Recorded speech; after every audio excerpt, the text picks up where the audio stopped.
قرض بانک و تجارت،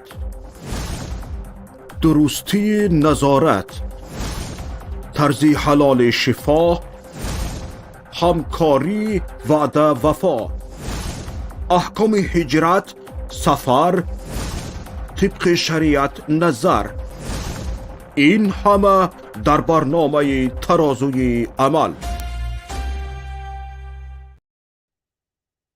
به نام الله بخشنده مهربان. السلام علیکم و رحمت الله و برکاته. درود و سلام پروردگار یگانه و یکایک شما عزیزانی که همیشه در برنامه ها با ما هستید و با دعاهای خود و این چنین حتی تماشاهای خود ما را دستگیری میکنید. امروز در برنامه ترازوی عمل با یک موضوع نزد شما آمدم که کاش به این موضوع از درون عائله خود نگاه کرده تا جامعه و تا تمام نهادهای قدرتی جدی اهمیت داده می شد و می دیدیم که تا چه اندازه مایان از جهت اخلاقی می توانیم تغییرات کنیم. و پیش از آن که به موضوع داخل شوم که موضوع امروزه ما نظارت کردن به مساجد و به نظارت ماندن و به اهمیت ماندن مکتب و تمام نهادهای تعلیمی هست، میخواهم نکته نظر خود را و این چنین ذهن شما را توجه سازم به یک مسئله خیلی مهم. امروز خیلی زیاده رو میشنویم بر علا بدون پرده میگویند خوب شد که درهای مساجد بسته شد، خوب شد که جوانهای تا 18 ساله نمیتوانند به مسجد روند، آخر آنها از درسهایشان میماند.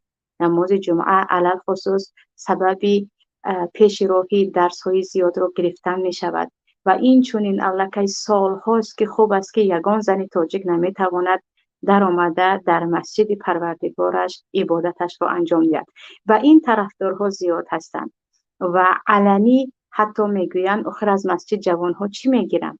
مسجد برای یک جوان چه فایده میدهد؟ بیرفت تو مهندسی کن، بیرفت تو تعلیم گیری، تو در داخل مسجد چی کار میکنی؟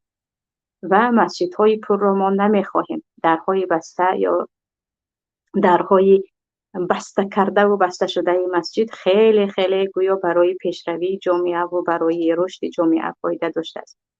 ولی مگر کور هستیم یا کار هستیم یا عموما دست به کتاب نزده ایم که این همه بزرگانی که امروز فخر داریم که او ادیب فارس زبان و تاجیک زبان است، از ابن سینا شروع کرده تا سعدی و تا جامی و تا مولانا و تا بیدل و حتی تا ابن حیثم و تا ابن رشد، با این همه همیشه فخر دارند و میگویند اینها فارس زبان بودند، اینها مثل ما بودند، ما با اینها فخر میکنیم، اینها توانستند که بودن ما را به تمام دنیا بفهمانند و ما از این خیلی و همیشه گویا افتخار داریم. مگر اینها دست به قرآن نزده بودند، قدم به مسجد ننهاده بودند و اینها خود از خود با همان مکتب ابتدایی و دیگر دانشگاه های کلکی برآمدند و یکی به جامعه تبدیل یافتند و یکی به سعدی تبدیل یافتند و دیگری آمد و کتاب شفا نویس مثل ابن سینا. به کدام زندگی نامه این بزرگان نگاه نکنید، میگوید 7 ساله نشده قرآن را حفظ کرده بود، در 12 سالگی نزد فلان استازش یا شیخش یا اینکه نزد فلان عالمی که این همه سال رفت و در این کشورهای عرب خوانده آمده بود نزد آنها درس گرفته بود. تمام این شاعران را نگاه کنید. ابن سینا که اساساً با طب مشغول است، یک بار نگاه کنید از چند سالگی و دست به زبان عربی زد است که اکثر کتابش با زبان عربی هست. پس اینها چیکار کردن؟ اینها خود از خود با 2-3 گیم خواندن و با 2-3 گل و گلدسته آمدند و اینقدر بزرگ شدن که آیا قرآن پیش راه اینها رو گرفت، مسجد پیش راه آنها رو گرفت، آنها هیچ کار کردن نتوانستند. این همه سطح پایان دانشگاه ها، این همه سطح پایان سواد مردم که حتی کم پیدا میکنید یک نفری که همراهش صحبت کنید و او روان با زبان تاجیکی بدون داخل کردن این یا آن لهجه و یا کلمه های روسی صحبتش رو کرده تواند. اینها یعنی سببش مسجد بودن. اکنون درهای مسجد سال هاست که بسته است که چیکار کرده؟ یگان عالمه پیدا کرده توانستیم، یگان پیشروی دیدیم یا اینکه تاریکی بالای تاریکی است. پس بدون پرده و بدون شرم و حیا آنهایی که برآمده میگویند مسجد و تدریس دینی پیش راه پیشروی رو میگیرد، انسان نمیتواند به پیش قدم زند. این همه بزرگان چیکار کردن؟ با شعار کمونیستی پیش رفته بودند، با شعار صهیونی پیش رفته بودند. اینها که دستورشان قرآن بود، اینها که اول قدم های خود رو با مسجد و با نماز و با قرآن و با سنت شروع کردند. بعداً یکی طبیبی شد که تاریخ مثل او کسی رو در یاد ندارد. دیگر نویسنده و شاعر شد که با تمام زبانها اشعار و اثرهای او رو ترجمه میکنند. پس بیایید یک بار نگاه کنیم به زیبونیسا، نگاه کنید. او رو بی سطر پیدا کرده مشکل است در کتابهایش که امروز میسازند به او که گویا که او بی سطر بود. او هم از قرآن گپ میزند، او هم از حدیث گپ میزند، او هم از خورده درس های دینی گرفته بود و به چنین شاعری تبدیل یافت. نه اینکه او رفت و برقصید و اطلس پوشید و گل و گلزار کرد و به این درجه رسید. پس بار دیگر میگویم کور خواندن یا کور هستند یا خود را به کوری میزنند آنهایی که میگویند مسجد و درس های دینی سبب عقب ماندگی مردم می شود. برای آنکه این همه تاریخی که در آن فارس ها پیشروی کردند و علمای فارس که در آن وقت فارس و تاجیک از هم جدا نبود، اساساً ازبک و تاجیک هم از هم جدا نبود، پیشروی کرد، همش به فضیلت همین درس های دینی بود. قدم زدن کودکان از 7 سالگی و 6 سالگی به مسجد و زانو زدن در نزد استاد و بعد از کلام الله رو گرفتن، بعد از کلام الله که با اقرا نازل شد و دیگر کتاب ها دست زدن بود که تا این اندازه ما علما داشتیم که مثل آنها رو هیهات که دیگر نتوانسته استادیم پیدا کنیم. مسئله دیگر مسئله نظارت به مساجد است. وقتی که میبینید آنجا نوشته شده است تا 18 ساله در آمدن نمیتواند، الکی کیها قانون است، زنها حق ورود ندارند، برای زنها ممنوع است که وارد مسجد شوند، تا 18 ساله حق ورود به مسجد ندارد. اما این نظارت برای چی؟ یک نفر تصور کنید در مسجد محال است دست به جنایت زند، شاید دست به بعض گناه ها بزند، گناه هایی که مثلا بین او و بین پروردگارش هست، اما به جنایت ها مثل دزدی کردن و حق دیگر خوردن و به کسی ظلم کردن در داخل مسجد نمی شود. مسجد جای نظارت نیست، چون انسان به آنجا قدم می نهد برای عبادت کردن. آره کم در کم پیدا می شد نفرانی که برای دزدی به مسجد می روند. این 1000 میلیون تا یک نفر است، آن هم در کشورهای خیلی خیلی فقیر. اما در داخل تاجیکستان آیا شنیده که در داخل مسجد در آمدند و به جای نماز خواندن 2 نفر زنازنی کردند و برآمدند؟ اگر هم شده باشد این هم با ساختن فیلم از یک کارگردانی که او بجز فتنه در داخل مسجد چیز دیگری نمیخواهد، نه مسلمان های عادی که خواستند که در آیند و عبادت خود را انجام دهند. پس اینجا باید ببینیم که مسجد اساساً جای جنایت نیست و آنهایی که داخل مسجد میشوند آنها فقط با نیتی کاملا عبادت کردن و با پروردگار خود راز و نیاز کردن داخل میشوند. بالای آنها نظارت چرا؟ و چیز دیگر این است که برای نمازخوانی اینقدر در این مسجد بجز مذهب ابو حنیفه رحمت الله علیه نماز خواندن ممکن است. یعنی یکی شد از مغرب یا مراکش امروزه یک نفر آمد و مثل مذهب امام مالک با دستهای پرتافته الحمدلله رب العالمین خون اون رو میبرید زندان میکنید. جزای از چی؟ خطاگی از چیست؟ در یگان جای دنیا، در یگان کشور دنیا این قانون رو پیدا کرده نمی شود که به عبادت یک فرد از بالا نظارت کنند که تو باید نمازت رو اینگونه خوانی، در حالی که چگونه نماز خواندن این کار یعنی چگونه نماز خواندن رو یاد دادن و قانون گذاری بالای این حتی امر یک صاحب مذهب نیست، این امر پروردگار است، این امر پیامبر است. ما دینمان رو از الله، از کتابش، از گفته پیامبرش میگیریم. بعداً علما وقتی آنها رو اطاعت کردن از پای علما میرویم. پس چی مشکل دارد اگر یک نفر بگوید که همان گونه‌ای که در این حدیث آمده است من این گونه نماز میخوانم، دیگری گفت من این گونه نماز میخوانم و ما آنها رو جنایتکار اعلام نکنیم. ببریم پس پنجره بگوییم این سلفی است یا این خلفی است یا چیزی دیگر است. و عبادت پروردگارش رو کرد. بگذاره دستش رو این طور برداشت یا بالاتر برداشت یا بالاتر ما یا پایانتر ما. او عبادت کرد، او جنایت نکرد. میگوید فتنه‌گری هست، فتنه برانگیختن جنگ و غوغا هست. اگر گفتید که این هم از حدیث است، آن هم از حدیث است. امام شافعی شاگرد ابو یوسف هستند، ابو یوسف شاگرد ابو حنیفه رحمت الله علیه و دست راست و نویسنده تمام کتاب‌های ابو حنیفه هستند. اینها با هم دشمن نبودند که ما این رو با این دشمن کنیم و گوییم تو اگر مثل این و مثل آن هستی دو دشمن هستی. اینها با هم گویا که خونریزی کردند. یعنی این نظارت هایی که بالای نماز می شود، این نظارت هایی که بالای عبادت مردم می شود، چرا بالای آن همه عمل هایی که پر از جنایت هستند، پر از فحش هستند، پر از نابودی هستند، بالای آن نمی شود؟ تصور کنید اگر به دیسکو کلوب هایی که هست، یعنی جای رقص و طرب نوشته شود که ورود زنها به اینجا ممنوع است و خود از خود نابود می شود، اونجا کسی دیگر نمی رقصد، اونجا بنویسن قانونی و این گونه جایها زنها داخل نشوند و مسجد که داخل نشوند قانون هست. پس اونجا هم بشود که برای رقصیدن یگان زن حق ندارد. ببینید چه تغییرات می شود. برای سرودن که برای یک زن مسلمان، یک زن تاجیک با لباس برهنه برآمده سرودن و بین مردها خود را این طرف و آن طرف زدن، این عموما ننگ است. اگر مرد با ناموس باشد و این هرگز اجازه نمیدهد این گونه قانون شود. چقدر تغییرات پیدا می شود، چقدر تغییرات پیدا می شود.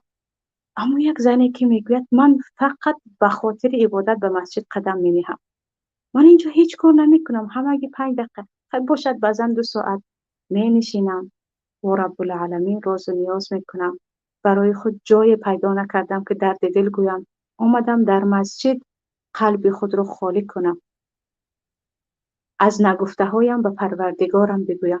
چرا این جرم است؟ چرا بالای این اینقدر نظارت است؟ گناهش چیست؟ از دست این چی می آید؟ وقتی آمد و 2 ساعت در مسجد نماز خواند یا آمد و در نماز جماعت شریک شد، حق کی را خورد؟ از کجا به کی ظلم کرد که بالای این گونه قانون و نظارت است؟ اما آن همه چیزهایی که امروز هست، آن همه فحشی که از دست بعضی دخترکا برآمده ایستاده است، آن همه بی‌ناموسی هایی که در ایدهای مکتبی می شود و در زنگ آخر و زنگ اول می شود، بالای آن هیچ نظارتی نیست. چیزی دیگر از خودمان هم هست. ببینید پدر و مادری هستن که میگویند پسرم این گونه نماز نخوان، این نماز درست نیست. شما به او اجازت بدهید، او نماز خوانده ایستاده است، او جنایت نکرده ایستاده است. بگذار حالا دستش پایان است، بالا هست. وقتی که از شریعت با خبر میشوید، این مسئله بین تمام علما اتفاق است. تو دستت را به هیچ جا نمانده راست ایستاده، نماز تو 100% قبول است. در وقت الله اکبر گفتن این طور کردی یا این طور کردی، نماز تو 100% قبول است. تو فقط خطا کردی، تو جبرانش رو هم با توبه میکنی، این نماز رو ویران نمیکنه.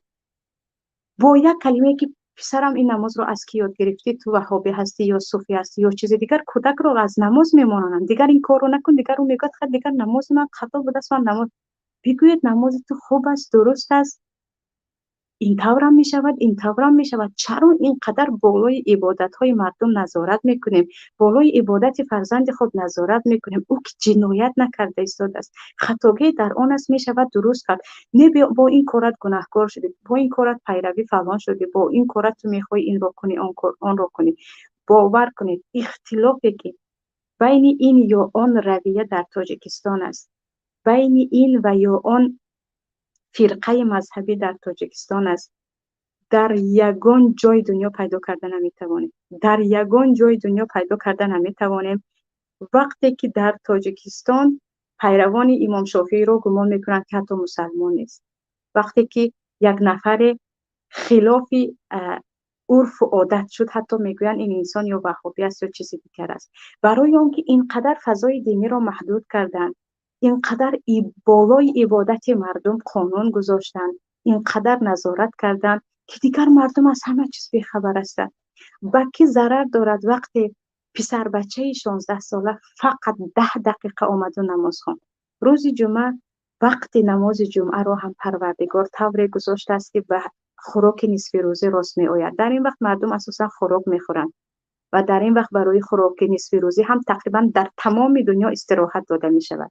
تصور کنید وقت نماز جمعه وقتی هست که در تمام دنیا همین وقت خوراک نصف روزی هست و تمام کارخانه ها حداقل 10 یا از آن زیاد نیم ساعت وقت میدن.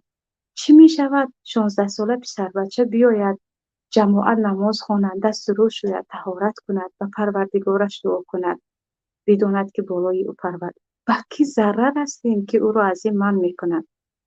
اما اگر در همین نیم ساعت نصف روزه رفت و با تلفن بازی کرد، داخل یوتیوب شد، رفت و کار دیگر کرد و کسی چیزی نمیگوید، بالای این نظاره نیست. کجا رفتی؟ رفتم کمی رقصیده آمدم، کمی بازی کرده آمدم، چیزی دیگر کردم، هیچ چیز نه. من نماز جمعه رفتم و دهشت پدر مادرش را جیغ زنید و باید با ما سوال و جواب کند که چرا فرزندی او رفت و نرقصید و کار دیگر نکرد و مسجد رفت و نماز خواند. این قانون در کجا باشد؟ و عقل کی می‌گنجد و کی این را میخواهد تصور کنه؟ کی از این چیز چی میخواسته باشد؟ اما برعکسش نگاه کنیم. چه خیلی که گفتم اگر همین گونه نظارت ها بالای درس ها باشد، چه خیلی که در مسجد میروند، نمیدونم به پروردگار چی میگویند، کارگرانی که میروند و در مسجد عبادت مردم را نظارت میکنند که کدام این چیکار کرد تا اینکه او را به جنایت کشید. اینا هر دو چی میگفته باشند به پروردگار؟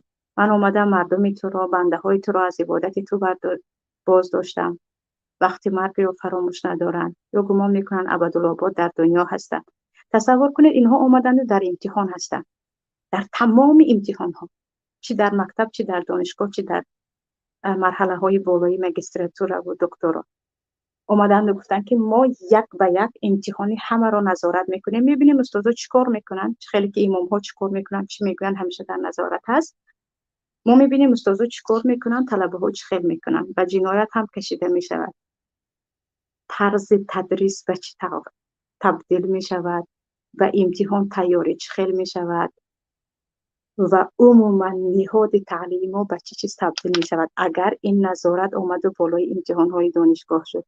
یا وقتی قبول، همون گونه ای که در پیش مسجد برای قبول من به چشم خود دیده بودم، شاید یک شما هم شاهد هستید، وقتی یک جوان پسری که یک کم جسمی خردکک دارد می آید، میگن تو چند ساله هستی؟ 18 ساله هستم. باور ندارن. نه تو خرد هستی به مسجد آمده هستی، پاسپورتت رو نشان ده. در داخل کشورت تو باید پاسپورت نشان ده بعد داخل شوی به مسجد. اگر برای قبول شدن به دانشگاه این گونه کنن، تو با کدام امتحان داخل شدی؟ تو با کدام بال داخل شدی؟ تو اصلا کی هستی؟ چی هستی؟ تو پیشتر چی خوانده بودی؟ در مکتب صنف 11 رو چی خیلی خواندی که تو اومدی امروز دانشگاه دوری به طب داخل میشوی، به مهندسی داخل میشوی، به حقوق شناسی داخل میشوی؟ این گونه تفتیش ها اگر در قبول دانشگاه ها باشد به چی چیز تبدیل می شود؟ فقط صاحبانی خیرد و جوان هایی که استعداد دارند و علم دارند داخل دانشگاه می شدند. اما این چیز نیست، به پروای کسی این چیز نمی آید. به حالش ماند. دو سه بیسواد چه خیل خواهد چرخ میزناند سیستم تعلیمی ما را، چه خیل خواهد درس میدهد، چه خیل خواهد دیپلم میدهد، چه خیل خواهد امتحان میگذراند، زچاب میگذراند، بها میگذارد، چه خیل خواهد. کسی به این نظارت نمی کند. اما عبادت یک جوانی بیچاره، یک پیرزنی بیچاره زیر نظارت است. خاله جان چرا داری مسجد میایی؟ مسجد برایت ممنوع است. پسرچه 15 ساله حق نداری که در مسجد عبادت کنی. یعنی این نظارت ها باید به این طرف کشانیده شود. ببینید کدام کشورهایی که سیستم تعلیمی آنها پیشرفته است، طلبه ها در آنجا برای امتحان برابر اینکه ذهن خود را صرف میکنند، نور و چشم خود را هم و تمام انرژی بدن خود را میدهند که فردا امتحان است، این امتحان تقدیر مرا حل میکند. شاید 1 سال من عقب مانم که بنده هم سال هاست که در این گونه دانشگاه هستم. در وقت امتحان نکم از 5 ناظر آنجا هست، نکم از 5 ناظره که آنها عموما از بیرون آمدن، آنها رو کسی نمیشناسد، آنها اصلا از داخل همون دانشگاه نیستند. یک به یک آنها نه با معلم کار دارن نه با طلبه ها. میگویند ما ناظر امتحان شما هستیم، ما باید اینجا ببینیم که آیا شما امتحان میدهید یا کار دیگر میکنید. یک به یک و میبینید که هیچ کس نمیتواند کسی رو فریب کند و گفته روسش فرگالکه در آرد کند، نمیتواند پول بدهد و خارج شود، نمیتواند و از امتحان گریزد. این چیز نیست، برای اون که نظارت بالای امتحان ها تا اندازه سخت است که هیچ کس، حتی معلم هم به این چیز جرئت ندارد و جرم است. با محض اینکه یک خطاگی در امتحان کرده یا اینکه با راه فریب چیزی را برداشته و نوشته، با زبان عربی غشش میگویند، تو دیگر کاملا از دانشگاه رانده میشی. حالا که تو کورس چهارم هستی یا در مرحله بالایی هستی به کسی فرق نمیکند.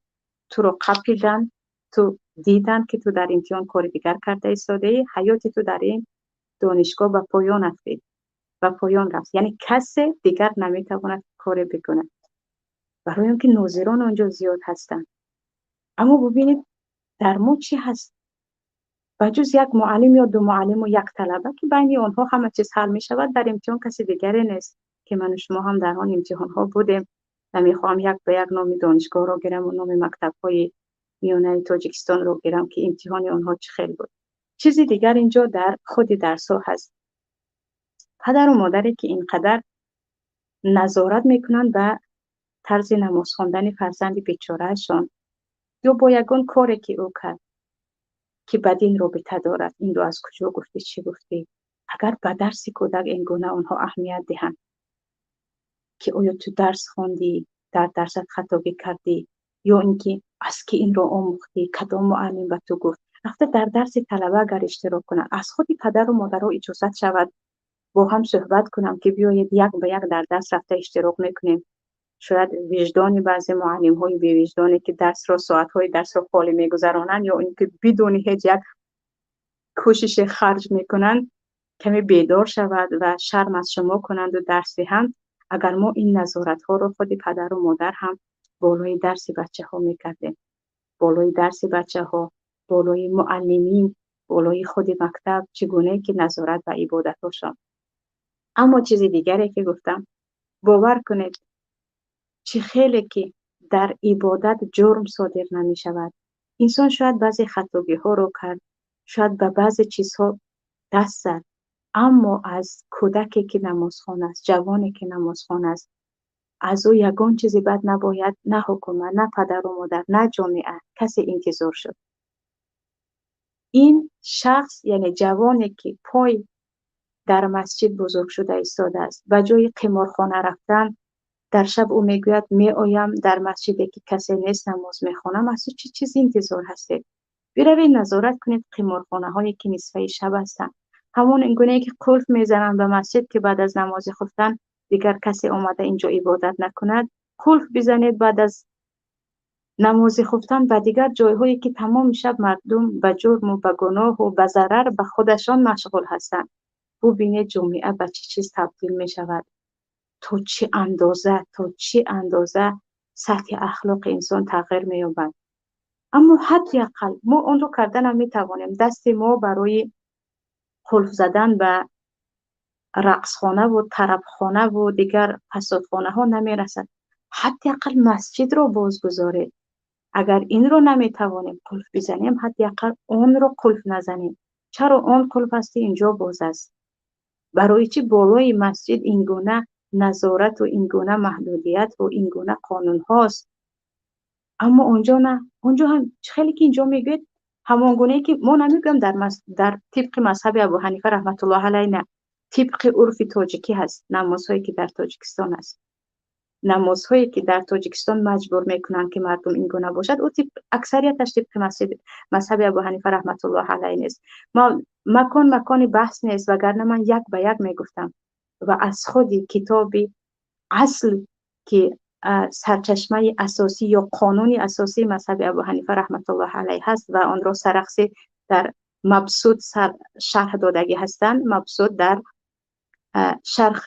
شرح اصل که اساسش قانون اساسی ما هست. از اونجا اگر یک به یک میبینید اکثریت قاعده هایی که در مسجد ما مجبور میکنن در این کتاب دیده نمی شود. یعنی در قانون خود مذهب ابو حنیفه هم دیده نمی شود.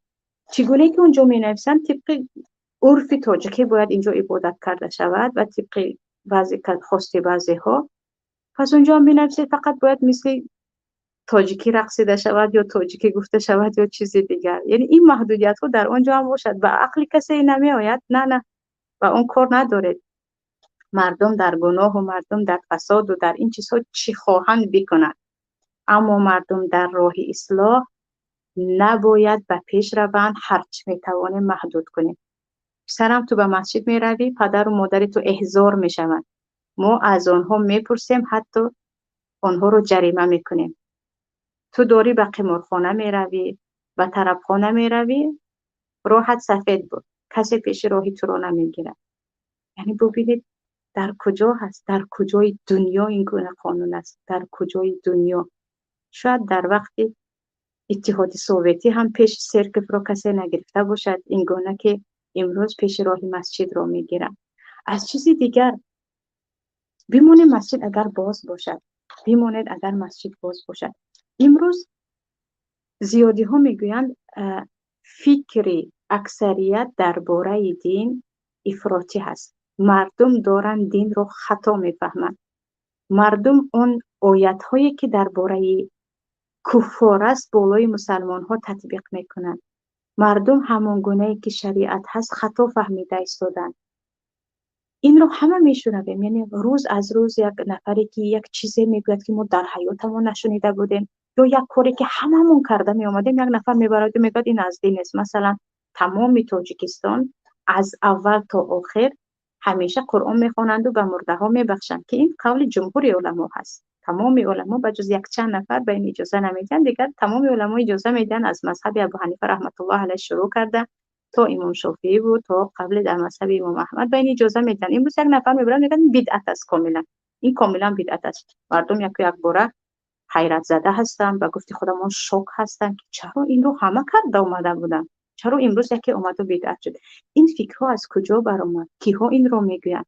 آخر محدودیتی که بالای مسجد کردیم و ما نتوانستیم و ما اجازه نمیدهیم که صاحبان علم در مساجد امامی کنند. حلقه های درس چگونه که در تمام کشورهای مسلمان هست، در تاجیکستان این گونه حلقه های درسی باشد.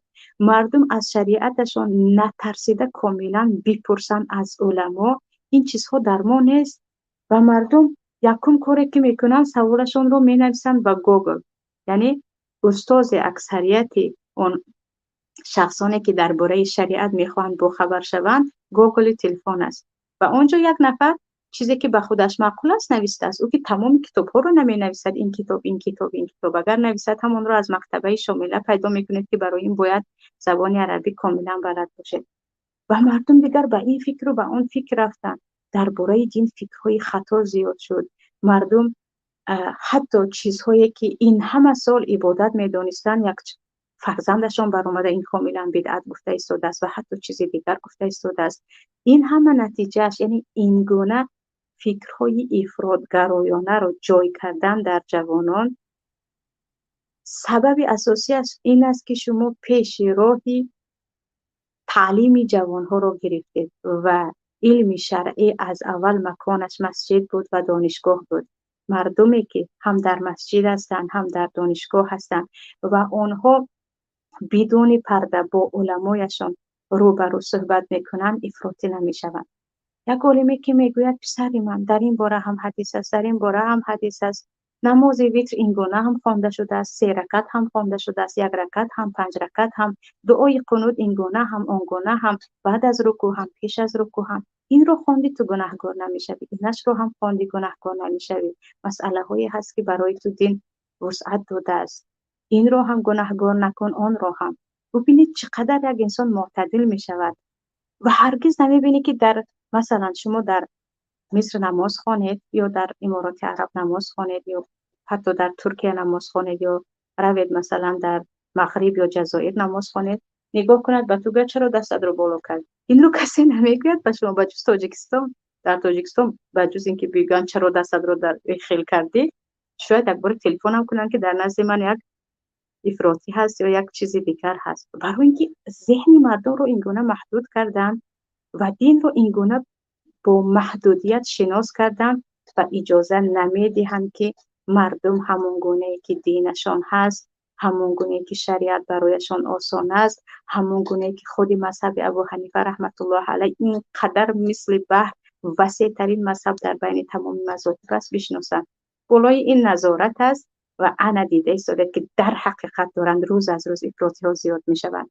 در حقیقت دارند روز از روز شیخ های گوگل زیاد می شوند. استادای گوگل که از گوگل درس خواندند و به همه گفته ایستادند و اختلاف بالای اختلاف، بدبینی بالای بدبینی. نتیجه این چی هست؟ این رو که به دست گرفت، این رو که صحنه سازی کرد، فیلم سازی کرد، برای ما آماده کرد و داد. از کجا آمد؟ از همون نظارت های بالا. اما کاش اگر به صاحبان علم اجازه میشد که مسجد ها برایتان باز است. البته نه به همه. اینجا باید فرق کنیم که در حقیقت صاحب علم کی هست، کی درس خونده است، کی نه، کی از پی شهرت است، کی از پی چیز دیگر است. یعنی یک عالم رو از ترجمه حالش، از کتابی نوشتهش، از صفت شاگردانش میشناسند، نه از اینکه اون چیزی که گفت یا سله به سر کرد یا پیش تا زانو کرد. از این نه. اگر به اینها اجازه داده شود میبینیم که چقدر و چقدر مردم از این فکرهای خطا و از این فکرهای افراطی برمیگردن. چیزی دیگر، هر روز یک بار میشنوید او بیچاره نیاز به روانشناس داشته است، جوانها نیاز به روانشناس دارند، روانشون خراب است، دخترک ها، عروسک ها، شومن ها نیاز به روانشناس دارند. روانشناسی، ولی روانی خسته چی است؟ از چه روانی انسان خسته می شود؟ انسان زمان زیادتر خسته و دیگر شکسته می شود که برای خود راه چاره پیدا کرده نتوانست و مشکلی ها پی هم در بالای سر او جمع شدند و او نمی تواند که مشکلیش را به کسی گوید. بگذارید به الله قسم، من بچه‌ش خود دیدم، دخترکان 14 ساله‌ای که تا 1 ساعت در مسجد آمده دعا کرده میگیرند. بچه‌ش من دیدم، زنی که دخترش همین روز از دست داد اما شبش را در مسجد گذرانید که من باید امشب با الله هم باشم. من در خانه‌ای که دخترم همین روز رفت نمیتوانم بنشینم. یعنی آرامش روان را مسلمان در خلوت با پروردگارش پیدا میکند و این خلوت در خانه پروردگار در مساجد می شود، نه در خانه خودتان که پر از غوغا هست یا نه در جایی که شما را نمیگذارند آرام بگیرید یا صحبت کنید. این همه روانی خراب مردم هم دوری از پروردگار است، دوری از خلوت با پروردگار است که برای این هم اجازه نمیدهند. این را هم از ما گرفتن. تو حق نداری بروی در خانه پروردگارت یک به یک صحبت کنی، با او دردهای دلت را گویی. پول بیده به نزد روانشناس رفت، پول بیده دارو بخر، آن را قرص بخور، خواب کن. انا میبینید که کشورهایی که چه جوانهایش چه بزرگانش پای به مسجد هستند، زیادی در آنجا خلوت میکنند، زیادی در آنجا در عبادت هستند، کسی بالای ها نظارت هم نمی کند. در آنجا آدم های روانی و جین زده و عصبی کمتر و کمتر می شوند و هستند، برعکس جایهای ما. و این چونین وقتی با استادهای ربانی مردم می نشیند، از دینش خبر می شود، از صحبت آنها بهره می گیرد، دیگر او نیاز به تلفن ندارد، نیاز به داخل شدن به گروه من و به گروه دیگر دعوتچی ها ندارد، برای اینکه او چیز در کاریش را از مسجد گرفت. امروز به جای اینکه بگوید که ما باید تلفن همه را ببینیم که به گروه های اسلامی پیوست نشوند، شما گروه های اسلامی را باید در مسجدها بسازید تا مردم نیاز به تلفن و به گروه اسلامی نداشته باشند، بروند زانو زنند در مسجد و از آنجا چیزی که برایشان در کار است از آن بگیرند. ولی ما این رو هم نداریم و محدودیت بالای محدودیت است. اما تا کجا این دوام میکند؟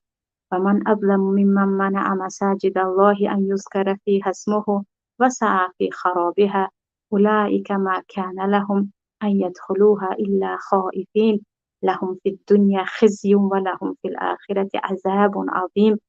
پروردگار میگوید کیست ظالمتر از آنهایی که مردم را از مسجد منع میکنند، اون هم مسجد الله، جایی که پروردگار برای بندگانش خاص قرار داد که با من عبادت خالصانه خود را کنید و صرف خرابه و همیشه از پی خراب کردن مسجد هستند. خراب کردن غشتش رو شکستن و درش رو نابود کردن نه، خراب کردن عالمان رو از آن دور کردن است.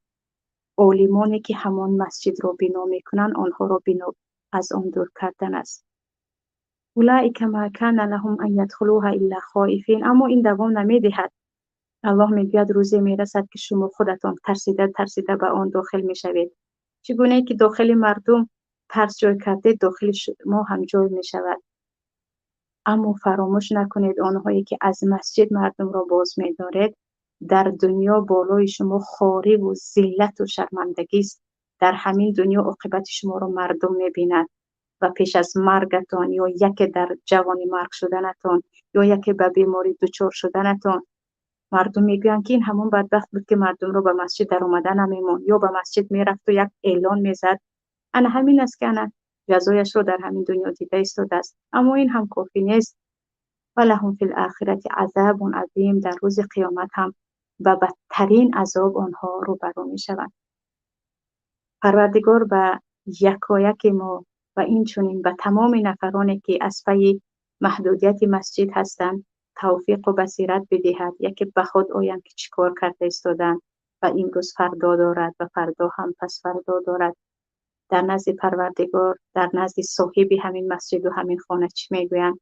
پروردگار توفیق بدهد که یکی فکر کنند. با همین برنامه امروز رو به پایان میرسانم. در پناه الله یگانه باشید. خلوت به پروردگار را اگر در مسجد راه نمیدهند در خانه خود فراموش نکنید. آن هم در نصفه های شب که همه خواب هستند. السلام علیکم و رحمت الله و برکاته.